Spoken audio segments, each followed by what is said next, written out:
ఇంటి పెద్ద దిక్కుగా ఉన్నాను. నా మాట కూడా విలువివ్వకుండా ఎందుకు ఎదురు తిరిగింది? నాలాంటి జాతకం గలవారు కోడల రూపంలో రాలేదు, మనవరాలి రూపంలో వచ్చింది.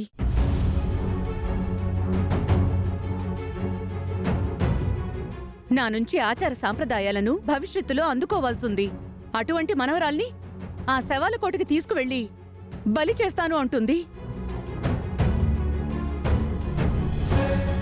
శ్రీకర్, ఏంటమ్మా? అక్షయ అవనికి మాత్రమే కూతురు కాదు, నీకు కూతురే. ఇద్దరికీ సమాన హక్కులుంటాయి. మీ బిడ్డ విషయంలో ఇద్దరి అభిప్రాయాలు కలవాలి. కలవని పరిస్థితుల్లో ఏకపక్ష నిర్ణయాలు తీసుకోకూడదు. అవునరా, ఈ విషయంలో అవని మరీ పంతానికి పోతున్నట్టు నాకు కష్టంగానే ఉంది. బాగా ఆలోచించుకుని నిర్ణయం తీసుకోవడం మంచిది. అవనికి నేనెంతగానో నచ్చ చెప్పి చూశాను. తన ఉద్దేశం వేరుగా ఉంది. నచ్చజెప్పి చూడ్డమేంట్రా? నువ్వు భర్తగా ఆజ్ఞాపించాలి. అడుగు ముందుకు వెయ్యవద్దని నువ్వంటే అవని ఆగిపోవాలి. చాలా విషయాల్లో అనగా ఈ నిహారిక, వసంతలో ఆ మాయ మీ బుర్రలోకి విషాన్ని ఎక్కిస్తున్నప్పుడు మీ భర్తగారైన శ్రీ శ్రీ శ్రీ ప్రసాదరావు గారు మిమ్మల్ని అర్థించారు, ఆజ్ఞాపించారు. మీరు భర్త మాట విన్నారా అత్తయ్య గారు? ఏమయ్యా బుద్ధిలేని పెద్దిరాజు, ఈ విషయానికి ఆ విషయానికి ఏమన్నా సంబంధం ఉందా? ఎందుకు మధ్యలో దూరిపోయి తెలివైన వాళ్ళ మాట్లాడతావు? అవనికి సంబంధించిన ప్రతి దాంట్లోనూ అడ్డం పడిపోతూ అడ్డదిడ్డంగా మాట్లాడుతూ ఉంటాడు. ఏమయ్యా, దయచేసి నువ్వు కాసేపు సైలెంట్గా ఉండటం మంచిది.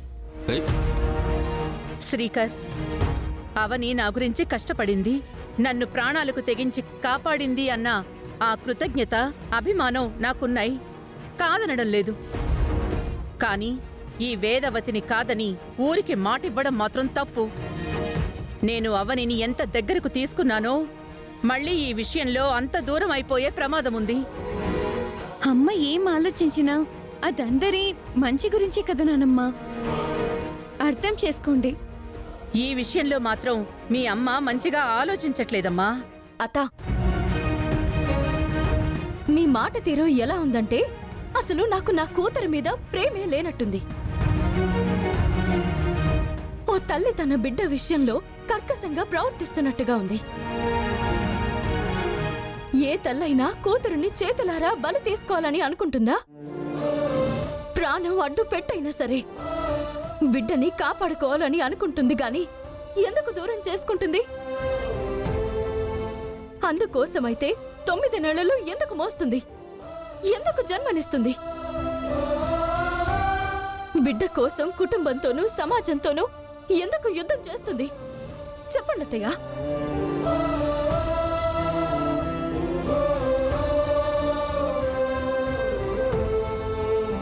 నా బిడ్డ కంటే ఈ లోకంలో నాకు ఏది ఎక్కువ కాదు.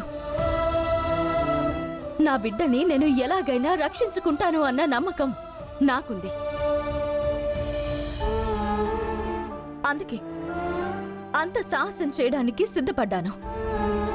ఓనీల ఫంక్షన్ దగ్గర నుంచి వశీకర అక్షయ్ మీద కన్నేసింది. వదిలిపెట్టడం లేదు.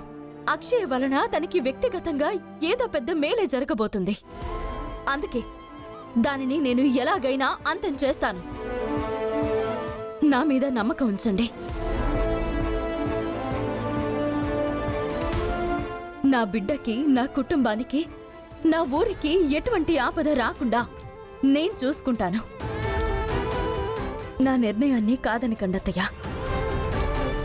ఒక తల్లిగా తను తన బిడ్డను సంరక్షించుకుంటుంది అని ఇంత కాన్ఫిడెంట్ గా చెప్తున్నప్పుడు మీరెందుకు అడ్డుపడుతున్నారు అత్తయ్య? వదిలేయండి. అవునమ్మా, తల్లికి లేని ఇబ్బంది, బెంగ, ఆరాటం నీకెందుకు చెప్పు? కత్తికి లేని దురద కందకెందుకు చెప్పు? నీకు అమాంతంగా మనవరాలి మీద ప్రేమ పుట్టుకొచ్చింది కాబట్టి ఇప్పుడు నువ్వు ఇలా మాట్లాడుతున్నావు. నిన్న మొన్నటి వరకు నువ్వు కూడా అక్షయ్ని అసహించుకున్నావు కదమ్మా. వాస్తవాలు తెలియక ముందు ఇష్టం వచ్చినట్టు మాట్లాడుండొచ్చు. తెలిసిన తర్వాత కూడా వాత్సల్యాన్ని చూపించకపోతే ఎలా? ఈ విషయంలో మీరు జోక్యం చేసుకోకండి. అవని, చివరిసారిగా అడుగుతున్నాను, నా మనవరాల్ని నువ్వు కోట దగ్గరికి పంపించడానికి వీల్లేదు. ఊరికిచ్చిన మాటని తప్పను. నా నిర్ణయాన్ని వెనకకి తీసుకోను. నేను వెనకడుగు వేయను. నా కూతురుని తీసుకుని వెళ్తాను. అవని అవని ఏంట్రా అది అంత మూర్ఖంగా ఉంది? వినదా మన మాట? భర్త అత్త అంటే గౌరవం లేదా? శ్రీకర్, ఈ విషయంలో నువ్వు నా మాటని నెగ్గించలేదు అంటే బాగుండదు చెప్తున్నాను. నా మనవరాలికి నేను పట్టాభిషేకం చెయ్యాలి. ముక్కు పుడకను నా చేతులతో పెట్టాలి. ఈ ఊరిని నా మనవరాలు ఏలాలి. నువ్వు నీ భార్యకి ఏం చెప్పుకుంటావో చెప్పుకో.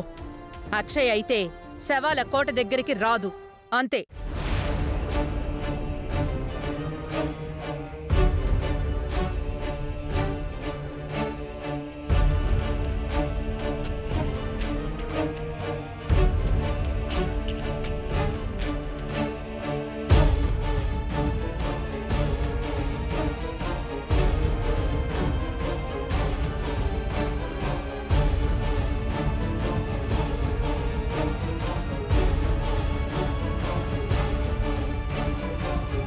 అక్షయం తీసుకొని కోట దగ్గరకు వస్తుందని మనం మాయకు చెప్పాం.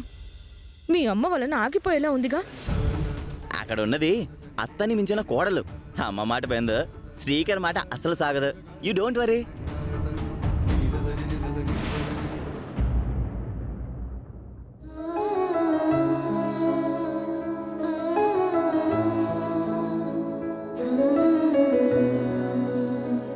అవని,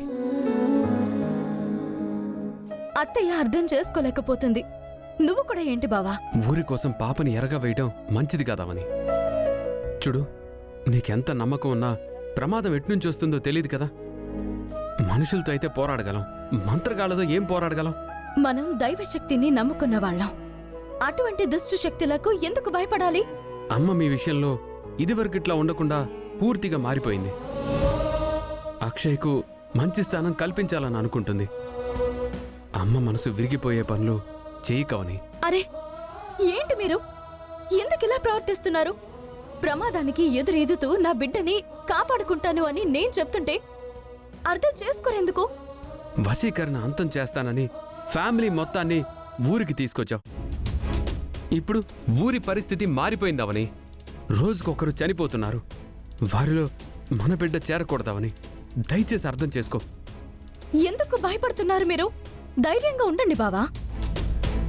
కౌరవులకు భయపడి ఉంటే పాండవులు అభిమన్యుడిని పద్మవ్యూహంలోకి పంపించుండేవారు కాదు కదా.